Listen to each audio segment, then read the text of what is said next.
MS solutions എന്ന് പറയുന്ന കൊടുവള്ളിയിലെ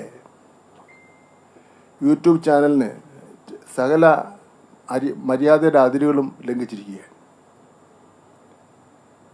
നമ്മുടെ ഒരു പൊതുവിദ്യാഭ്യാസത്തിൻ്റെ സാധാരണക്കാരൻ്റെ പാവപ്പെട്ട കുട്ടികളുടെ പൊതുവിദ്യാഭ്യാസത്തിൻ്റെ വിശ്വാസ്യതയാണ് ചോദ്യം ചെയ്തിരിക്കുന്നത്.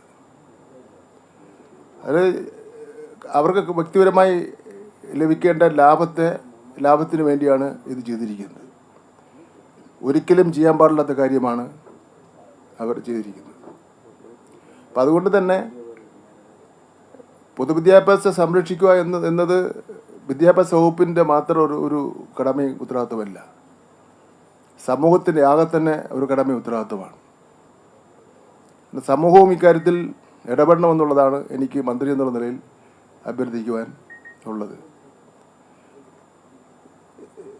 അവർക്ക് കാണികളുടെ എണ്ണം വർദ്ധിച്ചല്ലോ, അതനുസരിച്ച് അവർക്ക് കാശും അവർക്ക് കൂടുതൽ കിട്ടാൻ സാധ്യത ഉണ്ടല്ലോ, ലാഭവിഹിതം. അതെല്ലാം ഈ കുട്ടികളുടെ വിദ്യാഭ്യാസത്തെ ബാധിക്കുന്നതാണ്, അതിൻ്റെ വിശ്വാസത്തെ അല്ലെങ്കിൽ അതിൻ്റെ ക്രെഡിബിലിറ്റിയെ ചോദ്യം ചെയ്തതാണെന്നുള്ള വിവരം അവർ മനസ്സിലാക്കിയിരിക്കണം. എന്തായാലും ഇത്തരം സംഭവങ്ങൾ നമ്മുടെ പൊതുവിദ്യാഭ്യാസത്തെയും പൊതുസമൂഹത്തെയും ബാധിക്കുന്ന തരത്തിലുള്ള കാര്യങ്ങൾ പ്രസിദ്ധീകരിക്കുന്നത് അത് ആലോചിച്ചിട്ട് മാത്രമേ ചെയ്യാൻ വേണ്ടി പാടുള്ളൂ എന്നുള്ള വിനീതമായ അഭ്യർത്ഥനയാണ് വിദ്യാഭ്യാസ മന്ത്രി എന്നുള്ള നിലയിൽ ഉള്ളത്. എന്തായാലും ഞങ്ങൾ നിങ്ങളുടെ എല്ലാ ഇടപെടലിൻ്റെ അടിസ്ഥാനത്തിൽ വളരെ ഗൗരവമായിട്ട് തന്നെ ഈ കാര്യം എടുത്തിട്ടുണ്ട്. അത് മാത്രമല്ല, ഇനിയിപ്പം ഈ കമ്മിറ്റി ഇപ്പോൾ ഞാൻ പറഞ്ഞല്ലോ, ഈ സെക്യൂരിറ്റി ഒന്നും ഇല്ലാതെയാണ് ഈ ചോദ്യപേപ്പർ ഉണ്ടാക്കുന്നത് സംബന്ധിച്ചിടത്തോളം ഞാൻ പറഞ്ഞല്ലോ.